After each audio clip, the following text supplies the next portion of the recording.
Mga kaibigan, ito po yung update natin dito po sa may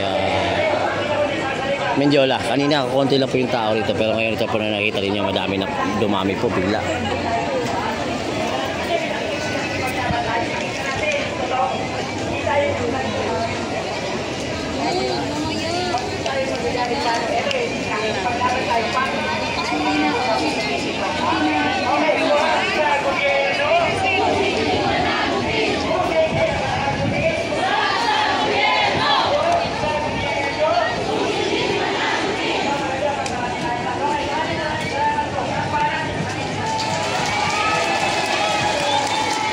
So update natin dito mga kaibigan. So ito po sa Mendiola, nawala lang po tayo ng mga almost mga 1 hour, pero ito na po yung magiging update dito ngayon, na dami na po yung mga nagrarally.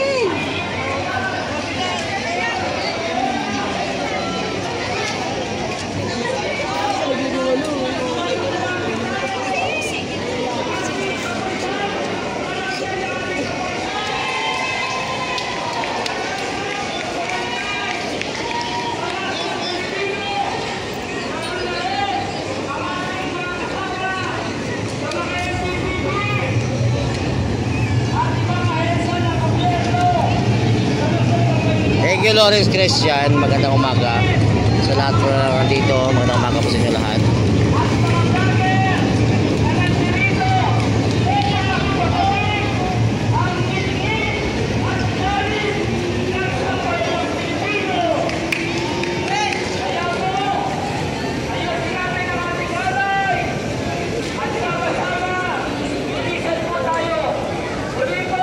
Magandang mainit na linggo. Yan, syempre kasama po ang ating mga taga-MTPB na walang pahinga. Nagpahinga na ba kayo? Syempre wala. Para palaki ng eyebags to. So, may bata rin dito.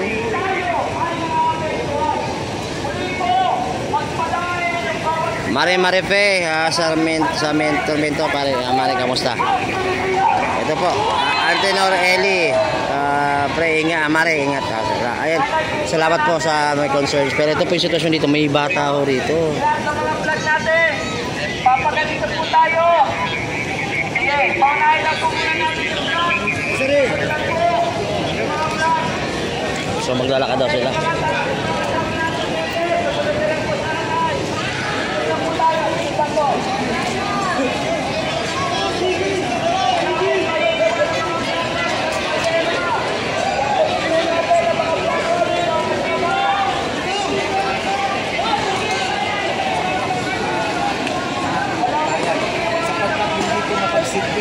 Ang nangyayari po ito, sa halip ito po ay pahirap po sa mamayan.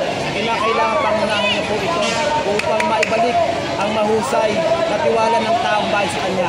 Sapagkat sa pangunguna ni Pangulong Marcos, naniniwala po tayo na ang ganito pong nangyayari korupsyon ay isang hamon sa kanyang liderato, isang hamon sa kanyang kredibilidad na siya rin po ay dapat na tumindig at makita po na siya po ay Pangulo ng Bayan at mapagsilbi po sa sambayanan at hindi po sa ilang korap na politiko sa ating gobyerno at mga kontratista. Alright mga kaibigan, simula na po silang maglakad at I think papunta siguro ito ng Luneta. So ito na, nakita nyo ng ating mga kababayan. Nakita nyo na kanina may bata doon sa harap mismo nung nagrarally. So hindi ko lang maintindihan ba't kasama po yung bata. Ayun, may mga batang kasama. Oh. Hi. Saan lakad ninyo?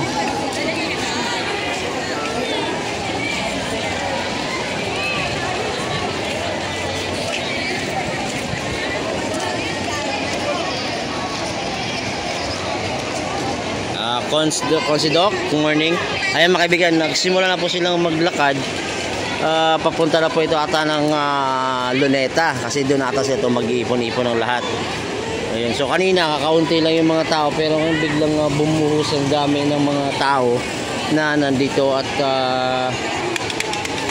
kanina half mabilang ko lang kanina eh. Pero ngayong umaga talagang ang dami ng Good morning.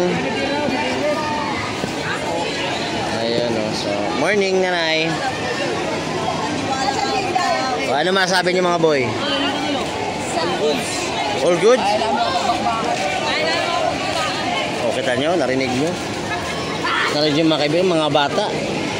Nakasali na rito. Diyos ko. Mapapansin ko lang, no? Ayan, good morning po kay pare Congressman Ernest Junicio. Pare, see you mamaya ulit sa event mo. Pero ito yung sitwasyon dito ngayon, nakita nyo. Nagulat nga rin ako. Umalis lang ako saglit. Pagbalik ko, ganito na. Ang dami. Oh! Pagkasang ka! Ano ba ito may umiyak ka, ate? Anak mo to? Pangalan mo ba to? Mag-iingat kayo, ha? Sinama ko ba yan? Kaloka, dinamay pa yung bata. Morning! Saan ang tungo natin ngayon? Pauwi na? So, pang iba kanina sa Luneta, marami na sa Luneta ang tao ngayon eh. Pero ito kasi, biglang dumami. Ako nagulat ha. Ngayon mga kaibigan, so sabi nila iba, pauwi daw sila. Ayun, pero naka-standby pa rin po yung mga kapulisan natin dito po sa may Mendiola. At ayan, nakita niyo po yung mga placards na hawak na itong mga kababayan natin dito. Ayan. So, siguro dami pa ito ulit mamaya. Pero yung mga kapulisan natin mga kaibigan, hindi pa po umalis. Dito lang po sila kasi sigurado marami pa pong mag-iipon-ipon dito. So anyway mga kaibigan, no? Ito po ang kanilang pinaglalaban rito. So pinapakita ko lang sa inyo yung sitwasyon kung ano po nangyayari dito sa may part ng Mendiola. So doon sa kabila kanina medyo maluwag doon sa may liwasang Bonifacio. So baka siguro dito yung iba lumipat dito. Pero yung I don't know, after this sabi na iba uwi sila pero iba ata ikot pa ata. Ito nakikita natin mga kaibigan. Ayan, so wala tayong pinakampihan dito. Ang atin na po pinapakita lang po natin yung mga sitwasyon na nangyayari dito po sa Kamaynilaan sa araw ng linggo. So ngayon malinis na po dito sa may Mendiola. Ayan, ang dami din mga kapulisan ngayon, no, nakita nyo. Ang daming mga kapulisan na nandito. Pero mamaya baka biglang bumuhos naman yung mga tao rito. Parang ulan na to eh, pabugso-bugso. So ayun, ito po yung update natin dito. Magandang umaga po sa inyo, mag-ingat po kayo. At yan po ang sitwasyon rito. Again, maraming salamat po. Ingat po tayo, God bless po.